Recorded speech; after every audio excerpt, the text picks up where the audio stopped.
So today I'm gonna be teaching y'all how to do a wound culture. So to begin, you're gonna do your normal going in stuff. Hi, Mr. Kendrick. How are you doing today? That's good. My name is Kirsten. I'm going to be your student. You're going to be getting a culture from your wound. Actually, 2 times. You're going to be getting an aerobic and an anaerobic. Just to go ahead and send them down. So let me go get my supplies real quick and I'll be right back. So the supplies you're going to need for this are a pair of sterile gloves. And this is also on a sterile field. This is still sterile, but this one right here, this is going to be your anaerobic. It has a little swab in it. I'll show you that later. A 10 milliliter syringe and another specimen thing. I'll tell you what that's for later. And if I had a needle, I'd have a 19-gauge needle, and I'll show you what we use that for later. And then what I'm going to use this for is, since I don't have an actual antiseptic swab to clean around, this is what I'm going to use. And then you're going to need a biohazard bag. Oh, and then obviously, what you're going to do is you're going to want to get some clean gloves, and we're going to look at the wound and kind of describe it a little bit. After we take off the old wound, I'm going to go ahead and look at this wound real quick. Alright. Okay, so it looks good. There's no swelling or inflammation. Does this feel tender? Ask about the pain. Or is there any pain? No? Okay, awesome. That's what we want to hear. It's pink and moist and everything looks good. So, and I've already removed the dressing. Okay, so I'm going to go ahead and take off these dirty gloves.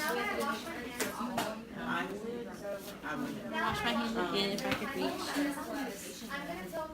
And now we're going to go ahead and clean around the edge of the wound from the inner edge to the outer edge with our antiseptic swab, which for today we're using alcohol swab.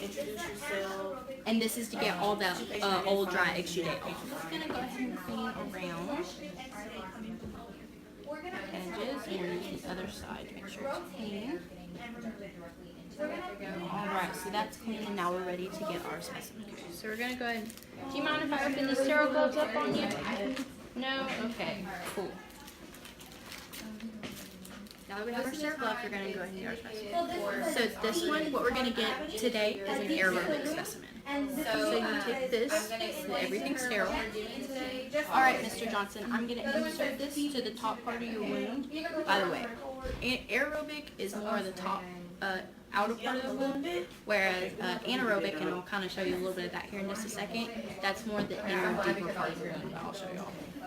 Alright, all I'm going to do is I'm going to stick this into your wound a little bit, just going to rotate it slightly, and then we'll be done, okay? So carefully open it. You have the swab. You put it in, and you rotate. Just slightly like this. Good. Alright, and we're going to take it out, and without touching the edges, we're going to slowly put it in here. And then what you'll do is you'll squeeze it, because by squeezing it, you can release the culture medium. Alright, and since this is now non-sterile, we're going to set this to the side.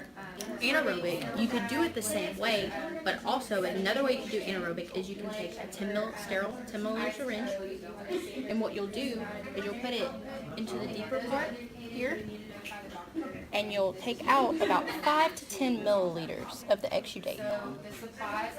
Okay? And then we'll have a sterile 19-gauge needle, and we'll connect that. And what you'll do is you'll take another one, and then you'll insert it in just like that. Since this has body fluid in it, what we would do in real life is we would put it in the biohazard bin. But for now, we're just going to throw it away. So now that we have that done, now what you're going to do is you're going to remove your sterile gloves, your hands. Can't reach my gloves, but put on some more clean gloves, and then what you're going to do is, according to the physician's orders, you're going to clean the wound however it says, and also apply new dressing. So do that.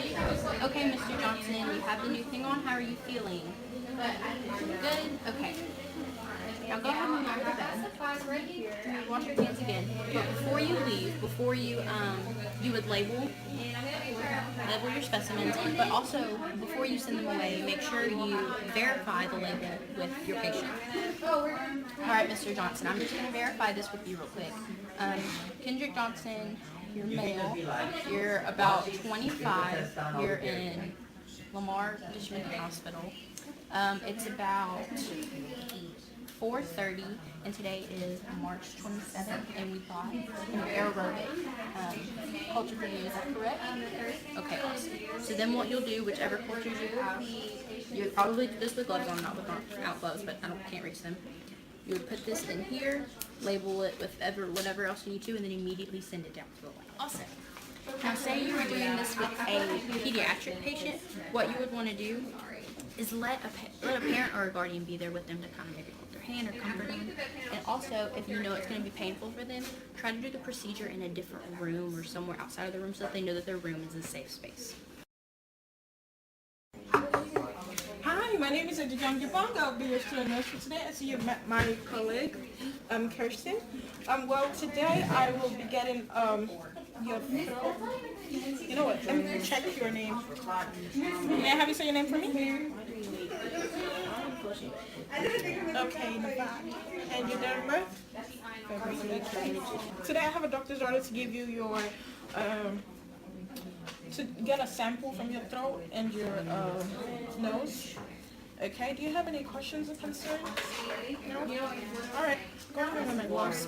So after checking the doctor's order, the first thing that I would do is raise the head of the bed to a semi-farther into a comfortable working height. That's going to be 45 degrees. It's important to actually treat the patients first before you actually treat the situation.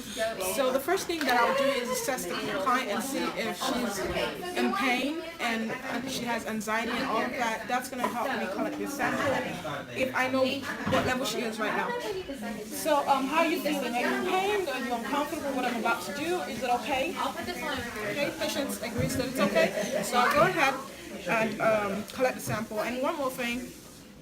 It's very important to collect the throat sample, especially before meals or 1 hour after meals. That's going to prevent the patient from throwing up, because you're going down into your throat.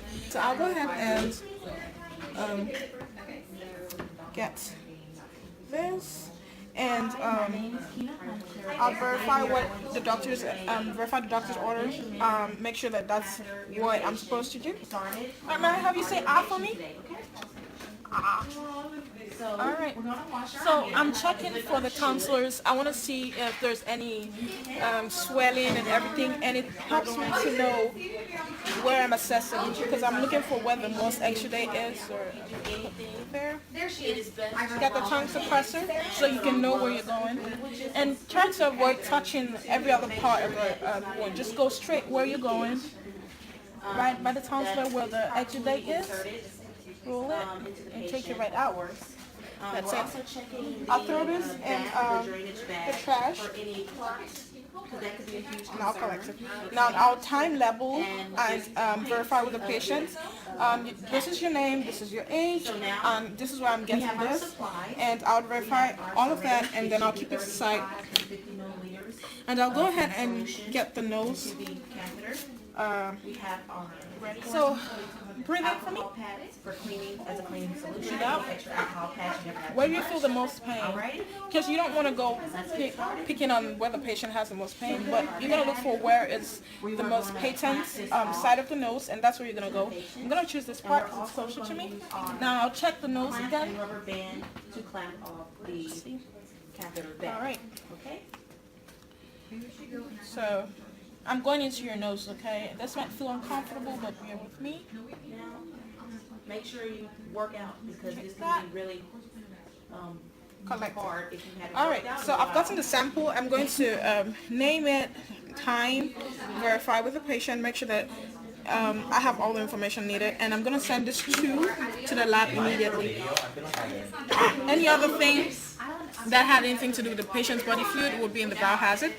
Put this in the bag, and I had forgotten to do 2 things.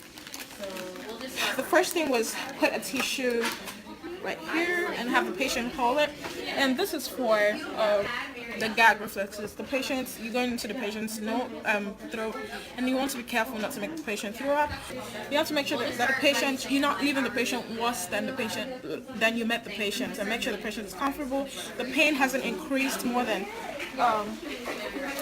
it was at first. So you assess the patient as a person. How are you feeling? You okay? Any pain? Any complaints? Are you feeling worse than a few minutes ago? No? Everything is fine?